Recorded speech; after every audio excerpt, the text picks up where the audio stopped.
tash më minutat në vijim do t'i dedikohen një ngjarje mjaft të rëndë e cila ka ndodhur në Kosovë, po përhapet edhe në rajon për shkak të masës le të themi kështu negative të cilën e ka brenda. Bëhet fjalë për braktisjen e një foshnje në Mbeturina dhe njëjta është gjetur e pajet. Do flasim me avokaten Flutra Halili nga Kosova, e cila do të na ndihmon pak më shumë për të sqaruar si situatën, por edhe për të folur në aspektin juridik më tepër, cilat janë pasojat, është vepër penale braktisja e fëmisë, por edhe shumë e shumë gjëra të tjera. Nuk e di nëse e kemi zonjën Flutra në linjë. Mirëmëngjesi zonjën Flutra. Mirëmëngjesi, Ira. Fillimisht faleminderit që pranuat ftesën që t'jeni pjesë e emisionit. Është faleminderit edhe nga ju. Besojmë që do të kontribuojmë të largojmë këto veti negative nga shoqëria jonë. Po, në fakt, një vetim mjaft negative, braktisja e fëmisë. Ta fillojmë me atë se a mund t'japim edhe pse ngjarja po zhvillohen hetime ende, kështu që nuk kemi një epilog në aspektin e procedurës gjyqësore, po vetëm na ecni pak në atë se çfarë ka ndodhur deri më tani. U gjet në Mbeturina foshnja. Po, ashtu dhe siç jemi njoftuar përmes mediave, më thonë edhe ne, edhe jemi më afër në këtë gjëra, mirë po me qenë se është procedurë paraprake, më thënë është procedurë e hetimet, nuk është që kemi ndonjë epilog për rastin, mirë po si rast është mjaft shqetësues, më thënë për shoqërinë tonë, për veprimet e tilla të cilat ndodhin në shoqërinë tonë, të cilat fatkeqësisht po ndodhin kohët e fundit, e ky rast sidomos gjetja një foshnje të posalindur në një qese të zezë pranë Mbeturinave ka tronditur mjaft opinionin publik, të më thonë edhe tek ne në Kosovë, po mendoj edhe në rajon. Po dua të lidhem me faktin se edhe tek ne vepra, do të thonë sjelljet apo veprimet e keqtrajtimit dhe braktisjes së fëmijëve, sipas kodit penal të Republikës së Kosovës është paraqas si vepër penale e cila është e dënueshme edhe me burgim, varësisht nga veprimet të cilat e kualifikojnë veprën penale, është e dënueshme për 1 deri në 5 vite me burgim në raste të posaçme kur edhe dëmtimi i shëndetit të fëmisë është më i rënd apo pasojat e veprimit janë më të rënda. Kështu që edhe te ne është e paraparë si vepër penale, e cila sanksionohet me dënim edhe me burgim të rastet më të rënda, por fatkeqësisht jo në rastet të cilat të po ndodhin edhe tek ne si një shoqëri.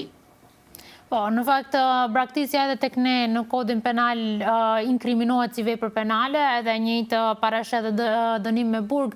Për shkak se ju merreni në këtë sferë, në punën tuaj të përditshme edhe me braktisjen, po edhe me pjesën e fëmijëve dhe të drejtave, më thoni pak, hasim në shumë keq trajtime, maltretime të fëmijëve, braktisje, sepse unë do ta konsideroja si formën ndoshta më të rëndë edhe të dhunës ndaj fëmijëve.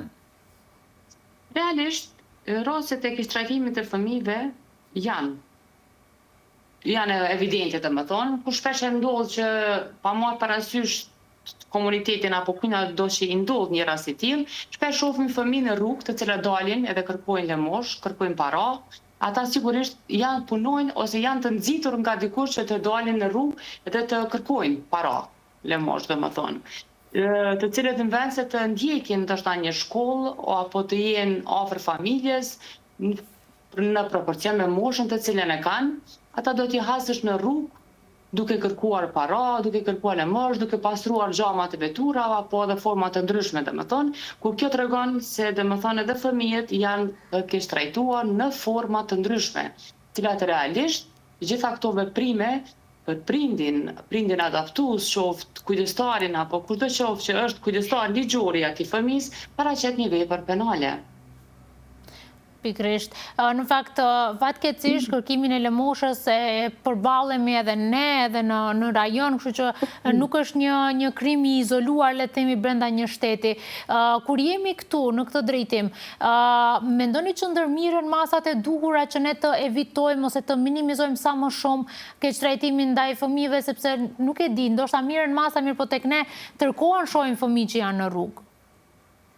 Unë e konsideroj se masat ndërmirën në periudhat të caktuara kohore, si të themi, mirët një aksion brenda një jave, dalin dhe më thënë i largojnë fëmijët nga rruga, lamosh, mirë, po unë konsideroj se nuk ka ndonjë masë preventive e cila në mënyrë të vazhdueshme me monitoron këto raste.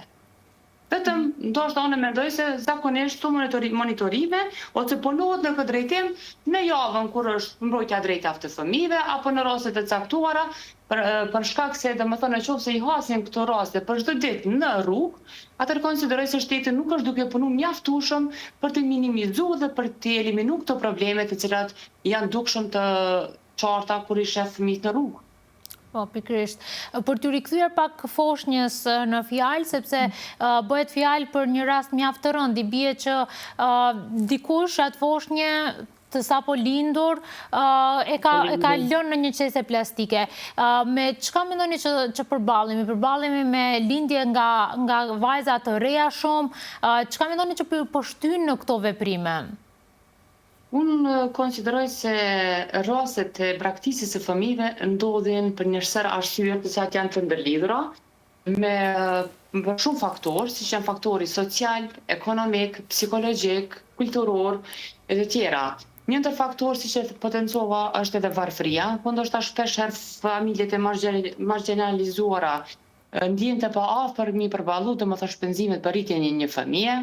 Pastaj janë shtazanitë e padëshiruara ku kryesisht në këtë rast më shumë potencohem apo drejtohem tek moshat e reja, të cilat krijojnë mbesje shtazore ndoshta jashtëmartesor, kanë një shtazani jashtëmartesore.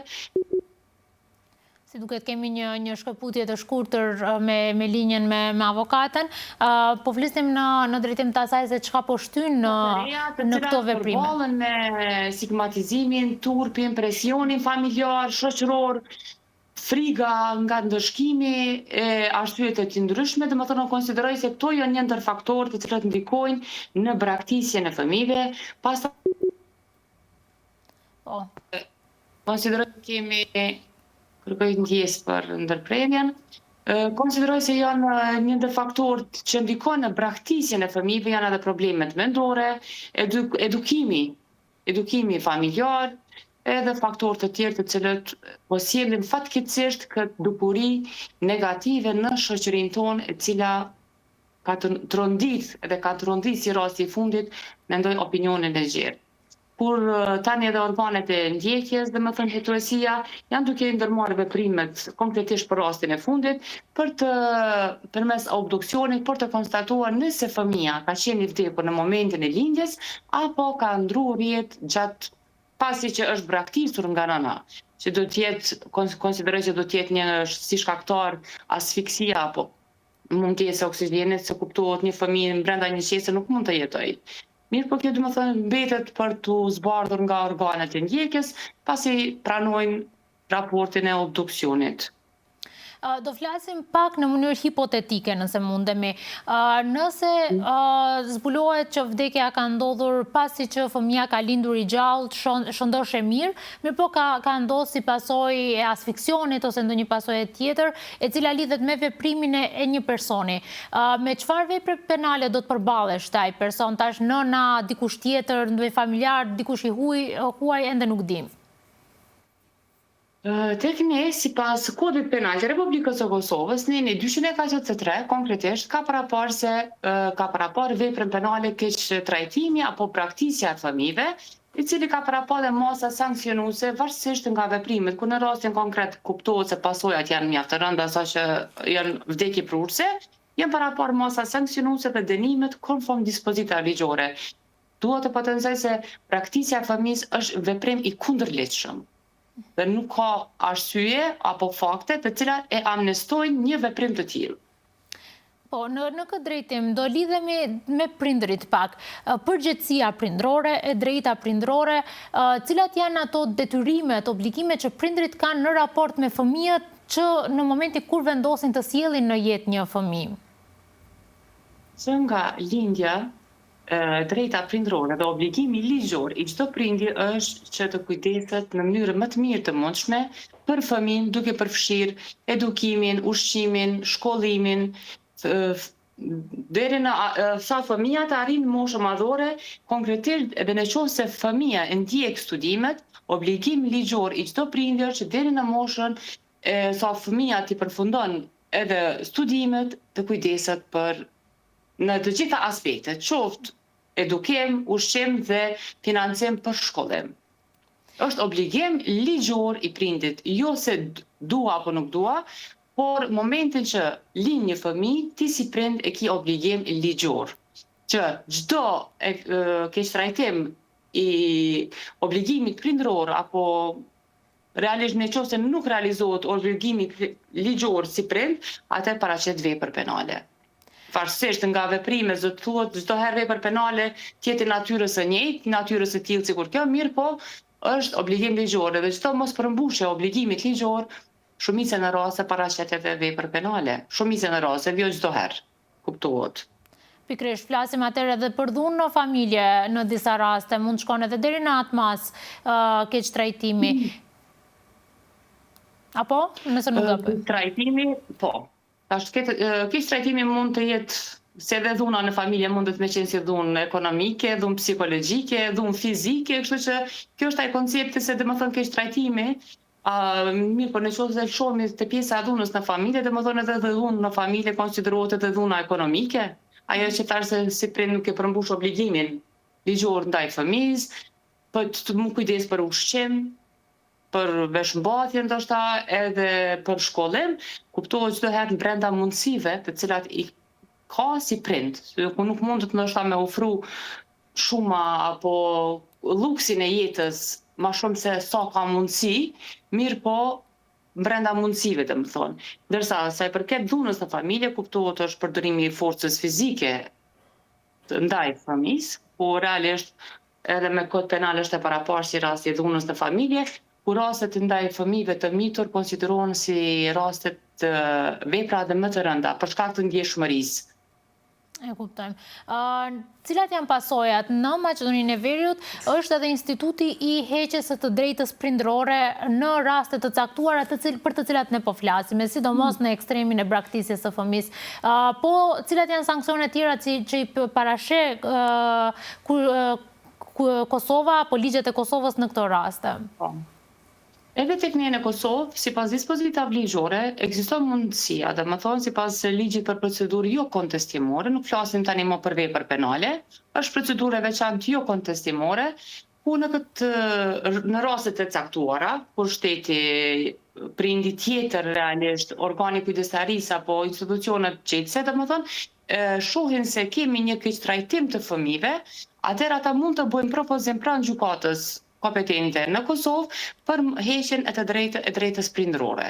Ndaj prindit i cili domethënë mjaftueshëm ka argumente dhe fakte i cili ka keqtrajtuar fëmijën apo nuk i ka përmbush obligimin ligjor konform dispozitave ligjore, në këto raste ekziston e drejta e instituteve të ndryshme për paraqitjen e propozimit për heqjen e drejtës prindërore.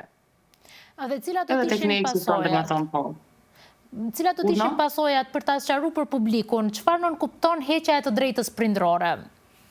Heqja e drejtës prindërore është kur një prind nuk ka të drejtën të cilën e gëzon një prind tjetër, i cili ka obligim ligjor, domethënë nuk ka të drejtë varësisht nga veprimet apo kërkesa, nuk mund të ketë kontakt me të, nuk mund të jetojë me të, nuk ka obligim ligjor më ndaj një fëmije.